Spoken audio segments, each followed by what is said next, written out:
My name is Sarah. I'm a recent college graduate and just started my first job. Sarah, you're still in training, right? What's it like? Are there any interesting colleagues or supervisors?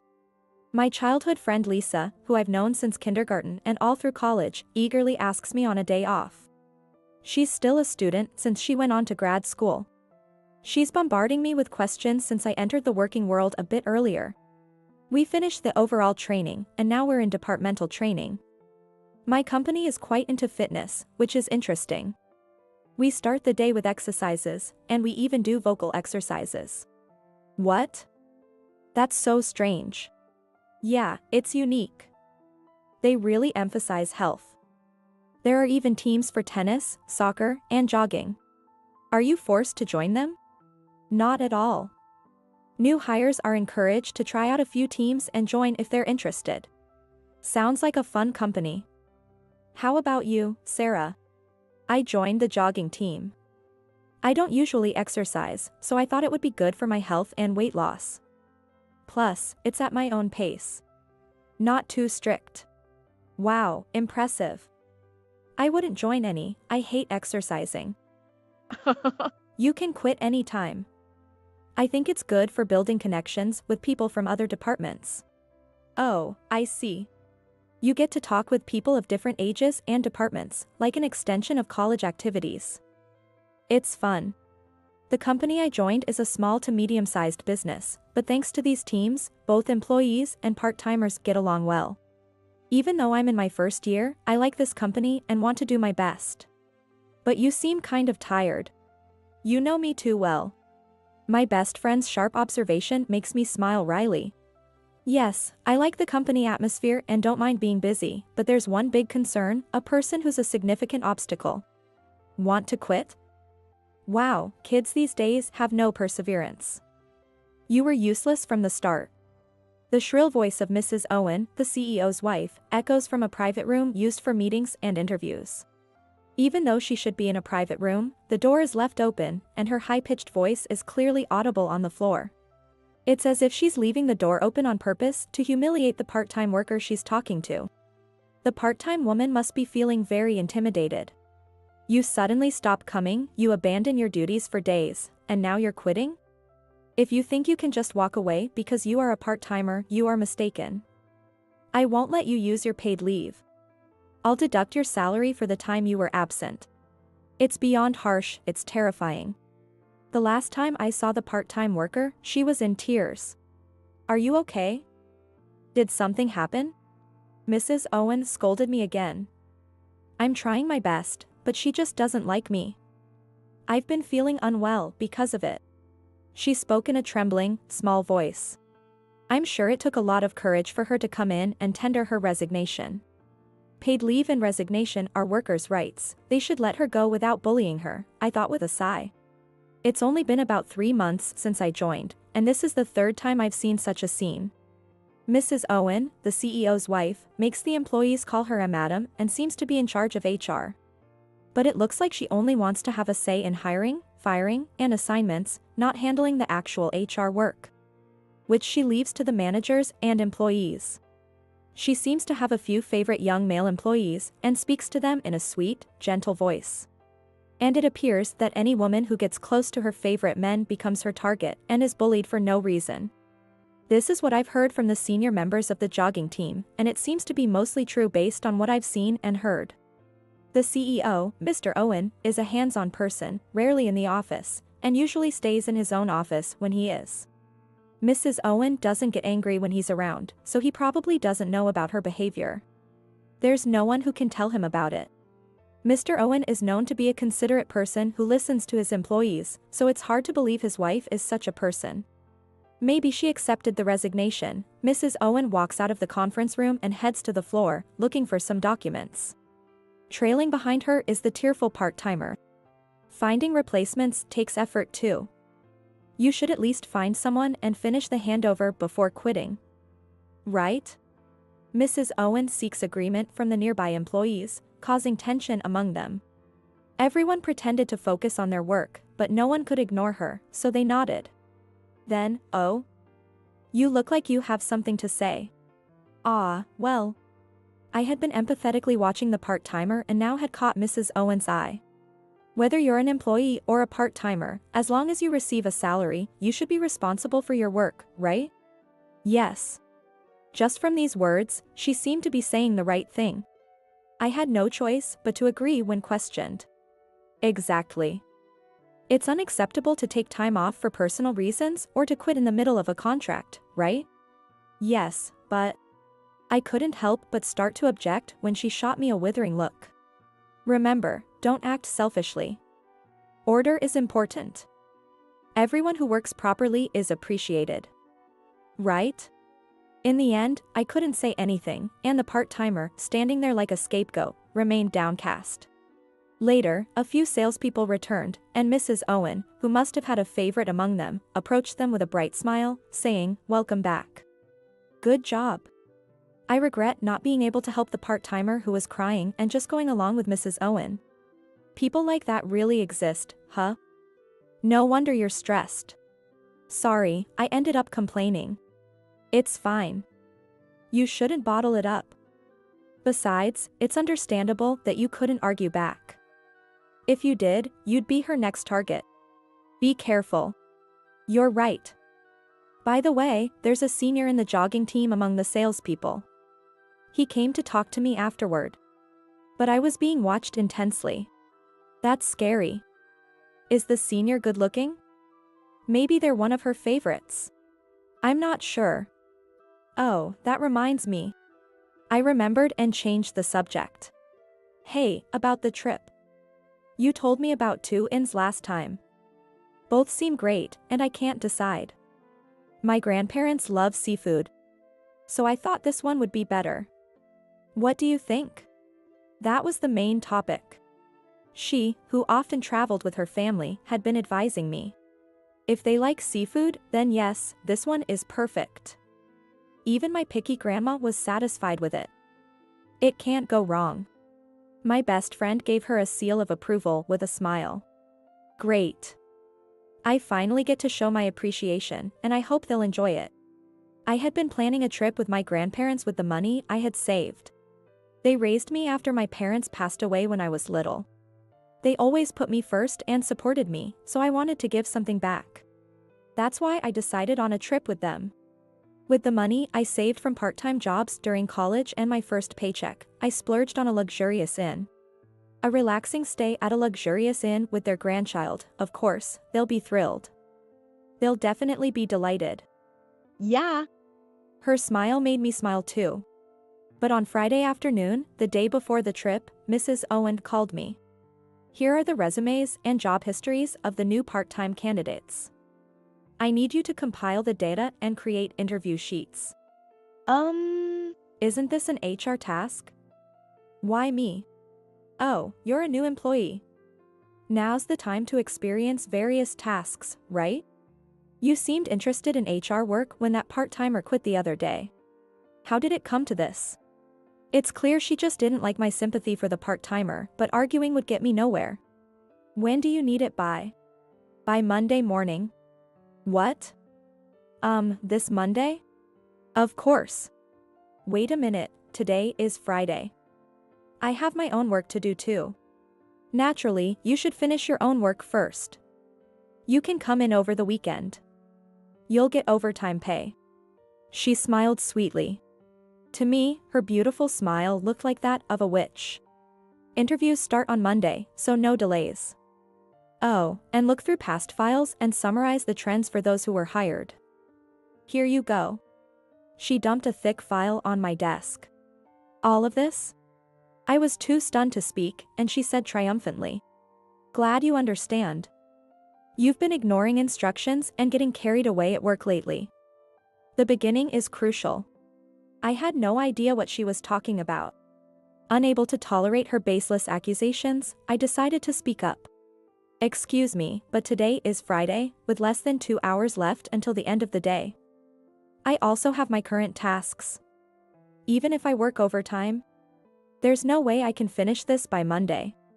I tried to keep my voice calm despite my boiling anger. Since that part-timer quit, Mrs. Owen had targeted me, subtly harassing me. She would ask me to serve tea or run errands only when I was busy, give wrong copying instructions, and then blame me for delaying meetings. Even during jogging team activities, I often felt her sharp gaze. I had been enduring daily stress, but dumping an unmanageable workload on me right before my much-anticipated trip was too much. She seemed unaffected by my objection. That's why I said you could come in over the weekend. Oh, and HR documents are confidential, so don't take them home. Wait a minute. I tried to protest, but she cut me off. I have an appointment now.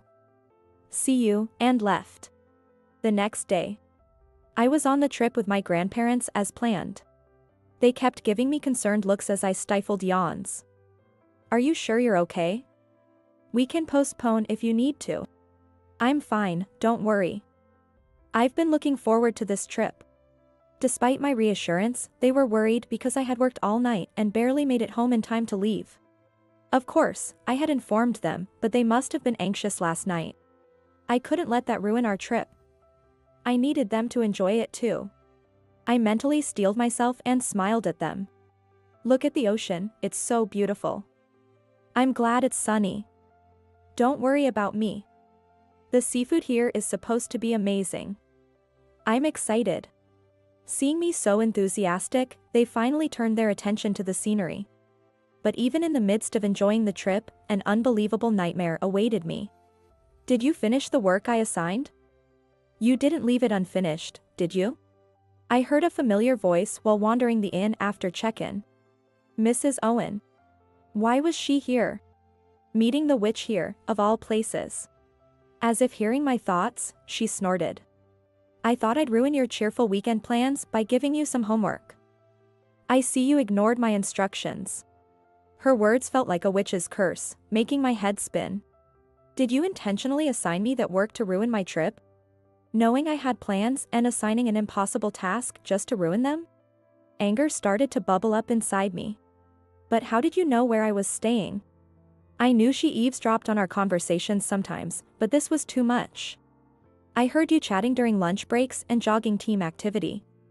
You were so excited, boasting about your trip. It was laughable. Eavesdropping. It's your fault for bragging. The thought of her listening to every detail of my conversations made me shudder. Besides, this inn is beyond your means. What? I tilted my head in confusion, and she let out an exaggerated sigh. Don't you get it? This is a luxury inn, and someone like you has no place here. You're an eyesore. Useless employees like you should go to the rundown place next door. Suppressing the rising anger, I said. I don't understand what you mean. I know you find me bothersome, but the rest is just harassment and insults. I wasn't slacking off or doing anything to her, yet she continued her unreasonable attacks. And now she was ruining my important trip with my grandparents. That's it. Even if it means quitting, I decided to speak up. Is that what was going on? A calm voice, not fitting the tension, came from behind me. Grandma. Grandpa, too. My grandparents, whom I thought were having coffee in the room, were standing behind me. Judging by the situation, they must have heard almost the entire conversation. Oh, this is... I tried to explain, but my grandmother interrupted and addressed Mrs. Owen. Nice to meet you. I'm Sarah's grandmother and have been like a parent to her for many years. My name is Jessica Martin. But it might be quicker to say I'm the honorary chairman of Martin Trading, which recently discussed a deal with your company. My grandmother introduced herself in a relaxed tone. Mrs. Owen's face turned pale upon hearing this. What? Martin Trading. Her voice cracked. The industry leader? And the honorary chairman? But, the name is different from this employee's. There's nothing strange about it. When my daughter got married, she took her husband's name. It's easier not to be known as a member of a famous founding family. Oh, no. This child takes after her mother, I suppose. Though she could have joined our company. She chose to find a job on her own and got hired through her own efforts. I'm terribly sorry. I had no idea. Mrs. Owen's face drained of all color. Do you think ignorance excuses any disrespectful behavior? Do you discriminate based on family background? No, I mean. While my grandmother maintained a calm expression, Mrs. Owen, with her perfectly made-up face, was sweating and frozen in place. Could you inform Mr. Owen that the deal we discussed will be called off? No, please wait. Ignoring her panicked voice, my grandmother continued. I was looking forward to my granddaughter working in a company she said emphasized health and even had exercise teams. I thought it sounded like a great place. Next to her, my grandfather nodded in agreement. And in the business report from the other day, I heard Mr. Owen is a person of good character and we could have a good relationship. It's unfortunate that his wife is such a person. Well. Despite her calm demeanor, my grandmother's words cut sharply. Let's go, Sarah, she said with a smile, turning to me. Wait. Not the deal, please. She trembled as she tried to cling to my grandmother's back, but my grandmother sharply rebuked her. It's too late to change your tune now. Causing her to collapse on the spot. Could you help me out? It's fine if the work I asked for yesterday isn't done, just please. Mrs. Owen, now desperate, turned to me, pleading. I refuse. Also, I didn't leave the work unfinished. I completed it before I came. You can check it on Monday. I wanted to yell at her for all the unfair treatment, but I followed my grandmother's example and answered with a smile. On Monday at work. The sales department, which had been thrilled about the deal with Martin Trading, was buzzing about its sudden cancellation. It seemed Mrs. Owen had done something to cause this. Hey, you. Mrs. Owen, her face red with anger, approached me. Did you already inform them to cancel the deal? It's too much, from yesterday to today. I have no control over Martin Trading's decisions. And I heard you had the HR department help you prepare the interview materials. Who do you think you are, a newbie bossing people around? I authorized it. What? The person who spoke was Mr. Owen himself. Mr. Owen. Good morning. Everyone greeted him. Honey. She looked bewildered at her husband's sudden appearance. On Friday night, I returned from a trip and came to this floor for some work. I saw the new employee here looking overwhelmed with tasks, while others watched worriedly but didn't help. I thought something was wrong and asked her about it. Mr. Owen gestured for me to explain to his wife, who was still confused. Mrs. Owen instructed me to complete HR tasks by Monday and to work over the weekend if necessary. But no matter how hard I tried, it was impossible to do it alone. That's when Mr. Owen showed up and I could consult with the others. What? I also spoke to the HR team. They said you ordered her to do their work and told them not to help her. Well, it's true that we need to prepare for the interviews, but analyzing past files isn't urgent. Why did you give her HR tasks? Well, isn't it important for new employees to gain experience? She mentioned she was interested in hiring part-timers. I never said that. She always has an excuse. I thought. But Mr. Owen ignored her lame justification. I could have told her not to do it, but she insisted on doing it. I allowed HR to help her with the interview materials, as they were needed today. I might have misjudged the workload. But it's resolved now, right? The main issue is this: I've been focused on sales and haven't been around much, but I heard you've been driving part-timers away. Who said that? They quit on their own. We're the ones suffering from their irresponsibility. Right? She looked around for support, but everyone stared back coldly. Our company values health, both physical and mental. It's fine to work hard, but overloading employees or pressuring them to the point of mental breakdown is unacceptable. Mr. Owen's voice echoed through the floor, and I almost clapped. And to give unreasonable tasks to ruin her weekend with her grandparents is disgraceful. No, honey, it's not like that. And to top it off, you even showed up at her weekend trip destination? I can't believe this. You need to leave. What? What are you saying? Yes, get out. Wait, what? Did Mr. Owen just say what I think he said? I was so shocked I almost responded out loud. We need to apologize for the Martin Trading deal. Please, let's ask her to talk to her grandmother again. After you behaved so disgracefully at the inn? Also, who did you go there with? What? A sudden change in direction caught her off guard. I tilted my head in confusion. I found out about the unreasonable tasks on Friday night. I also heard about her trip with her grandparents. Then on Saturday, you suddenly went on an overnight trip with a friend. The terrifying witch seemed to have disappeared, replaced by a pale, trembling woman. I thought something was off. I've already looked into it. Let's discuss this elsewhere. He looked at her firmly and then addressed everyone on the floor. Sorry for the disturbance. Everyone, please get back to work. I'll handle the Martin trading situation personally. Please be patient. Mrs. Owen, now silent and defeated, slumped over. A month later, Mrs. Owen was no longer in her position. Besides bullying part-timers and female employees, it turned out she was having an affair with a young male contract worker. She was known for targeting women who were close to her favorites, but no one expected this.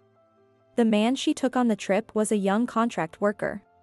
Planning to leave after his contract ended, he casually admitted the affair when questioned by Mr. Owen, claiming it was just a fling for both of them. He wasn't very smart. Throwing away her life by getting involved with such a man while having someone as respectable as Mr. Owen as her husband. Mrs. Owen wasn't also smart at all. Meanwhile, our company successfully secured the deal with my grandmother's company as initially planned. Martin Trading was already interested, and Mr. Owen's swift and sincere actions after the incident sealed the deal.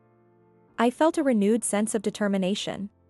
Word spread at work that I was the granddaughter of Martin Trading's honorary chairman. You got the job on your own despite that? You've got guts. You don't seem like an heiress at all. Because I'm not. We'll keep training you hard. Everyone continued to treat me kindly and didn't change their attitudes.